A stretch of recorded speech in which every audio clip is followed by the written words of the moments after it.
Hi, gang sexy. Thunder at dawn. We are at Wilson's Creek. And we are 1, 2, 3, 4, 5, 6. Let me start 7 turns in.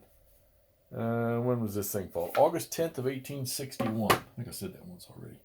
So we are through all the little initial turn rules with all the command ratings being affected by the Confederates and them not being able to move, and we're into a regular fight now. So, a lot of talk about the split force, where I was reading something about how was a lion created a battle plan, and then Sigel had a different idea, and Lion decided to go with Siegel's plan. But what they must have had zero intelligence in this. Like I said, I haven't done a whole lot of reading on this thing yet, just little bits and pieces that I've heard or seen on a documentary. So they must not have done, or must not have had very good intelligence on this, because just looking at the counter mix, you can tell the Confederates completely outnumber the Union forces.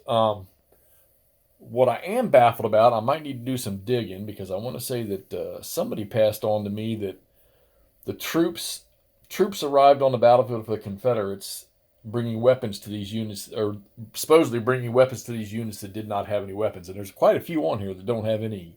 Maybe they got some shotguns or something, but they can't shoot. They're listed as CC for close combat only. So the Confederates have a bunch of them, actually, and it apparently at no point that I've seen in the rules where they get any weapons. So I guess it's just sabers. That's it. So, and also Confederates down here, when the cavalry, if they get a panic, which is pretty easy, they lose their mounts for the rest of the game. All right, anyhow, so let's take a look over here. So Sigel started his attack, and the artillery that was with him was pretty decent.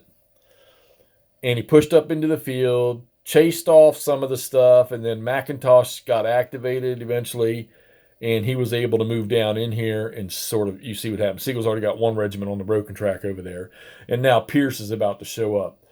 I got a feeling that Siegel's attack is about to end. I mean, just by looking at the numbers there, because all of these guys have weapons, and they're all S's, so if they get into close combat, well, actually, I guess not, because these guys are S's too, so these smoothbores or whatever. Smoothbore muskets. But I think the numbers here are going to chase Sigel. Now, if you wait till after 10 a.m. and pull Sigel off the map, they get victory points. But I don't see that happening. I think the Confederates are going to run them off the board before they get a chance. Back up to the north, been trying to get Dietzler, which he's gone and they've taken all these victory locations, so that'll be added up at the end. But now Dietzler is trying to move through Slack, and I tell you, just got aggressive with Slack. Slack went up there and punched one of these regiments in the face, and now he's holding his ground right there. McBride is moving to support him. Sturgis keeps failing any kind of roll to get moving. And I split his force. Half are down in the cornfield, and the other half are up here slowing Andrews up.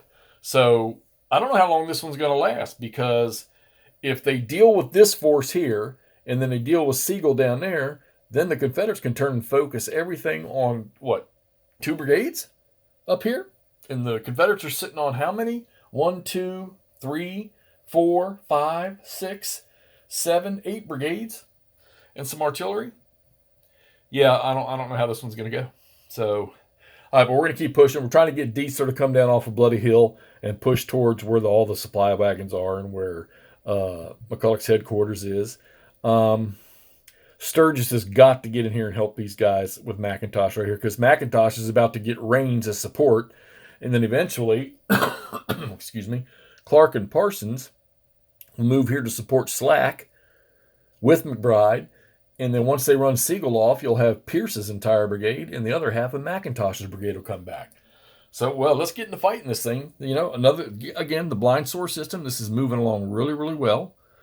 And this is easy to deal with. Gorgeous map, by the way. And you can see how the open parts of the battlefield are all in here. Now, this is not all woods. That's woods. This is all brush. and it really doesn't affect the infantry movement through it. It doesn't provide any cover or anything like that. Artillery takes 2 to get through it. You can fire across it, through it, over it, whatever. So, but yeah, I think the big fight. I think Siegel's going to get chased off the board. And I think the big fight's going to be right in here. All right, let's get after it. Let's get this posted so y'all can see what's going on. We're just about halfway through.